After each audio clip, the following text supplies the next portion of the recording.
अस्सलामुअलैकुम everyone, I hope आप सब ठीक ठाक होंगे। अल्हम्दुलिल्लाह से जी मैं भी बिल्कुल ठीक हूँ। और अभी तक जिन्होंने भी मेरे चैनल को सब्सक्राइब नहीं किया तो काइंडली वो पहले मेरे चैनल को सब्सक्राइब कर लें और साथ ही साथ बेल आइकॉन के बटन को प्रेस करना बिल्कुल मत भूलिएगा। बेल आइकॉन के बटन को प्रेस करने का जो बेनिफिट आपको मिलेगा वो ये कि जब भी मेरा कोई न्यू व्लॉग अपलोड होगा उसका नोटिफिकेशन आपको सबसे पहले मिलेगा और आप सबसे पहले ही मेरे व्लॉग को वॉच कर सकते हैं। और आज का जो व्लॉग है ना वो दिन भर की रूटीन का व्लॉग है और आपको ये व्लॉग फुल वॉच करना है। साथ ही साथ इसको लाइक और शेयर कमेंट ज़रूर करना है। अपनी फैमिली मेम्बर को भी ज़रूर शेयर करें ताकि उनको भी मेरा व्लॉग पता चल सके और वो भी मेरी वीडियो को वॉच कर सकें। यहाँ पर जी रमज़ान के आने की तैयारियाँ मैंने स्टार्ट कर ली हैं। आई नो मैं लेट हो गई हूँ, चलें कोई नहीं, देर आए दुरुस्त आए।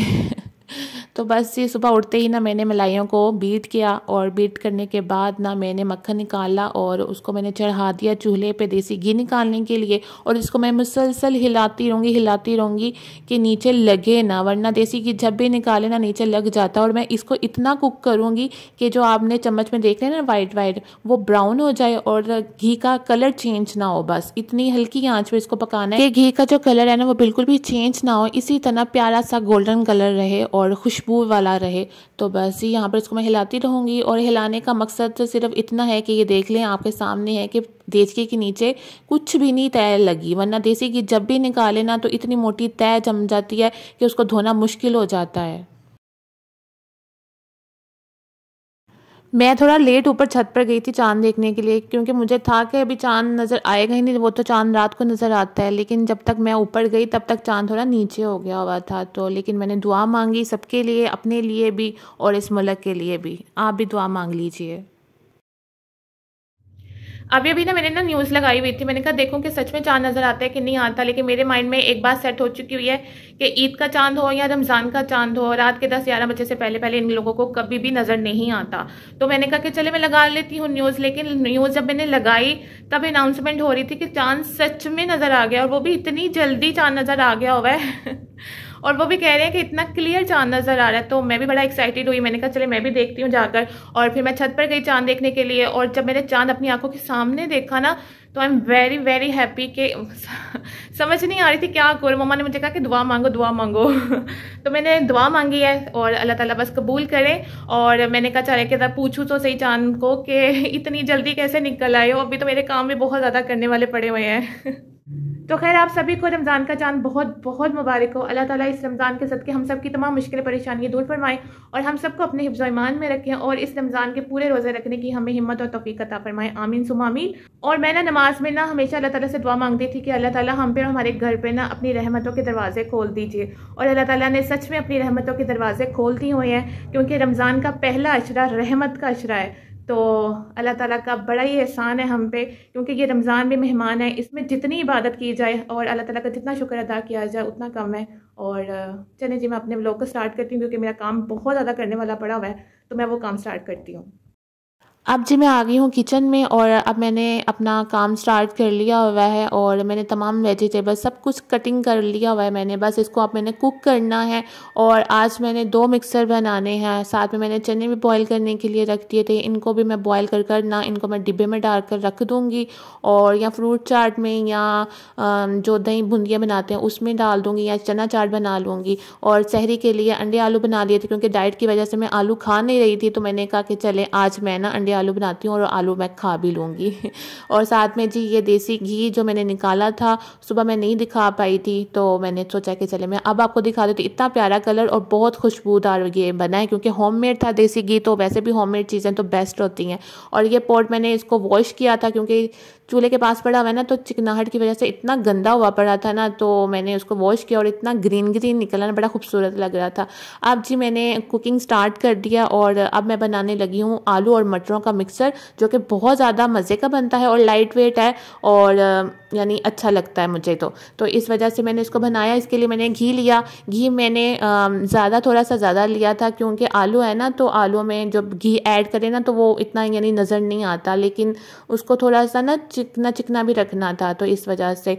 और उसके लिए मैंने क्या किया, मैंने 1 चम्मच ज़ीरा ऐड कर दिया था, उसको थोड़ा सा मैंने भून कर दादरा मिर्च डाली और साथ में मैंने डाल दिया थी जी हरी मिर्ची ऐड कर दी थी। इसके अंदर ना जो पीसी हुई लाल मिर्च होती है ना वो ऐड नहीं करूँगी, क्योंकि मैंने चिली फ्लेक्स ऐड कर दी थी, साथ मैंने ग्रीन चिली ऐड कर दी, नमक और काली मिर्च ऐड कर दी थी। उनको अच्छे से भूना।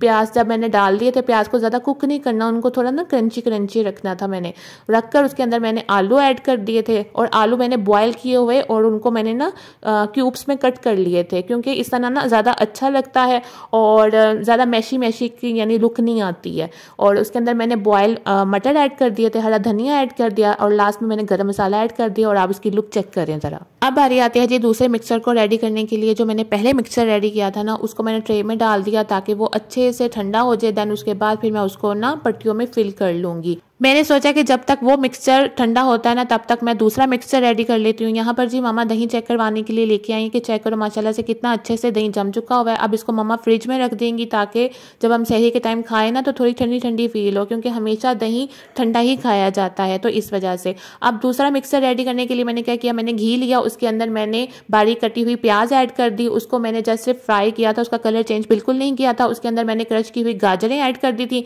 साथ में बारीक कटी हुई शिमला मिर्च ऐड कर दी, उनको दोनों को अच्छे मिक्स किया। उसके अंदर चिली सॉस, सोया सॉस, सिरका, काली मिर्च, नमक, चिकन पाउडर और चिली फ्लेक्स ऐड किए, उसको अच्छे से मिक्स किया। उसके बाद मैंने बारीक कटी हुई बंद गोभी ऐड कर दी थी। उसके बाद इन तमाम चीज़ों को अच्छे से मिक्स किया दोबारा से। उसके बाद मैंने बॉयल और श्रेड की हुई चिकन ऐड कर दी थी, साथ में मैंने बॉयल किए हुए नूडल्स ऐड कर दिए थे। नूडल्स ऐड करने से ना इसका जो फ्लेवर है ना इस मिक्सचर का बड़ा ही मज़े का हो जाता है। मिक्सचर वगैरह बनाकर मैंने रख दिए हुए हैं, अब सिर्फ उनको रोल पट्टियों में मैंने फिल करना, वो मैं बाद में कर लूँगी। पहले मैंने सोचा कि मैं फटाफट से फ्रेश हो जाऊँ, क्योंकि ऑलरेडी मैं बहुत ज़्यादा लेट हो चुकी हूँ ये नमाज तरावी के लिए। और मैंने सोचा कि मज़ीद और टाइम वेस्ट किए बिना ना मैं फटाफट से पहले नमाज अदा कर लूँ, दैन उसके बाद फिर मैं कोई और काम कर लूँगी। और यहाँ पर मैं रोल ऑन यूज़ करने लगी थी क्योंकि मैं फ्रेश हुई थी। और मैं आपको दिखा रही हूँ कि निविया का रोल ऑन मैं यूज़ करती थी पहले, जो कि बिल्कुल एंड पे था, ख़त्म होने वाला हुआ पड़ा है, तो तभी मैं इसको लेने गई थी मार्ट पे। लेकिन मार्ट पे वहाँ पर निविया का नेचुरल फेयरनेस वाला अवेलेबल नहीं था। फिर मैंने सोचा कि चले मैं ना दूसरा ब्रांड खरीद लेती हूँ। और इंसान को ना एक चीज़ पर डिपेंड नहीं रहना चाहिए, एक चीज़ को अपना आदी नहीं बनाना चाहिए। लेकिन मैं एक चीज़ को अपना आदी बना लेती हूँ। अब मैं निविया का यूज़ करती थी, मुझे अब ये वाला पसंद नहीं आ रहा, क्योंकि मुझे निविया की आदत हो चुकी हुई है इस वजह से। अब मैं नमाज अदा करूँगी। नमाज पढ़ने के बाद मैंने रोल पट्टियों को फिल करने का जो काम था ना वो मैंने स्टार्ट कर लिया हुआ है। जो मैंने वेजिटेबल मिक्सचर रेडी किया था ना उसको मैंने 2 पार्टीशन में कर लिया था। एक को मैंने क्रीमी बना लिया जैसे आपको दिख रहा है, और एक को मैंने सिंपल ऐसे ही रहने दिया था। और अब जी मैं इनको फिल करूँगी। जो मैंने क्रीमी बनाया ना वो मैंने कैसे बनाया कि मैंने मायोनीज ऐड कर दी थी, साथ ही साथ मैंने चिली गार्लिक सॉस ऐड कर दिया था। मायोनीज यानी डबल क्वांटिटी और चिली गार्लिक सॉस की हाफ क्वांटिटी मैंने डाल दी थी। अगर चिली गार्लिक सॉस ना भी हो ना तो इसके अंदर सिंपल जो केचप होती है ना वो भी ऐड कर सकते हैं। तो मैंने रोल पट्टियाँ ना एक ही साथ खोल कर रख ली थी ताकि ना मुझे आसानी हो इसको फिल करने में। 1 बाय 1 मैं पकड़ती चली जाऊंगी और इसको मैं फिल करती चली जाऊंगी, आसानी से बन जाते हैं। जब मैं इतने ज़्यादा मिक्सर रेडी कर लूँ ना, जैसे क्रीमी कर लिया, सिंपल वाला कर लिया और जो आलूओं का और मटरों के मैंने मिक्सर बनाया, तो फिर मैं बहुत ज़्यादा कन्फ्यूज़ हो जाती हूँ कि मैं किस में क्या फिल करूँ। जैसे कि मैंने अब ये दोनों मिक्सर रेडी कर लिया, अब मुझे ये समझ नहीं आ रही थी कि मैं इनको रोल में फिल करूं कि मिनी समोसियों में फिल करूं। फिर मैंने सोचा कि चले ना इसको मिनी समोसियों में फिल कर लेती हूं और जो आलूओं वाले हैं ना उनको मैं रोलों में यानी फिल कर लूँगी।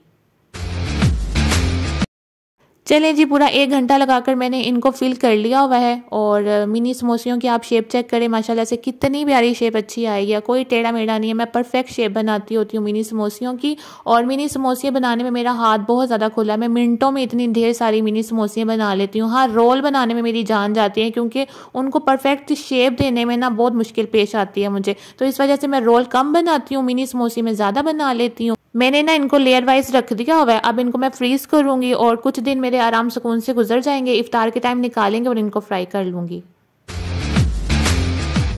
सहरी का टाइम स्टार्ट हो चुका हुआ है यहाँ पर जी, और हमने रोटियां भी बनाना स्टार्ट कर दी हुई हैं। मम्मा यहाँ पर रोटियां बनाकर तवे पर डाली जा रही हैं और मैं सेकती चली जा रही हूँ। मिल बांट कर हम काम कर लेते हैं, कभी मम्मा रोटियां बनाती हैं तो मैं सेकती हूँ, और यहाँ कभी मैं बनाती हूँ तो मम्मा रोटियाँ सेकती हैं। तो मिल बांट कर हम लोग सहरी बना लेते हैं और इफ्तार भी माशाल्लाह से हम मिल बांट कर ही बनाएंगे खैर से।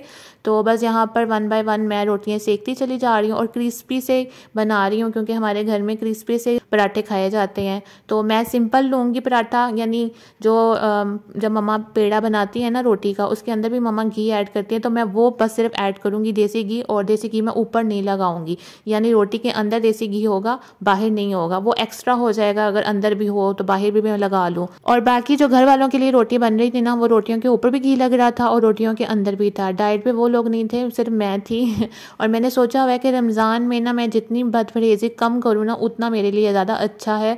तो बस इस वजह से मैंने सोचा है कि अब से ना मैं अगर सहरी भी करूँ या इफ्तार भी करूँ ना, थोड़ी डाइट पे रह कर करूँ। और मैं अपनी सहरी अपने रूम में ले आई थी, दही लेके आई हूँ, साथ में आलू और अंडों का जो सालन बनाया था वो, और एक रोटी मैंने ले लिया, वरना मैं हाफ लेती होती हूँ, लेकिन सहरी थी तो मैंने पूरी रोटी ले ली, साथ में शक्कर ऐड कर ली। नेक्स्ट टाइम मैं हनी ऐड करूँगी दही में।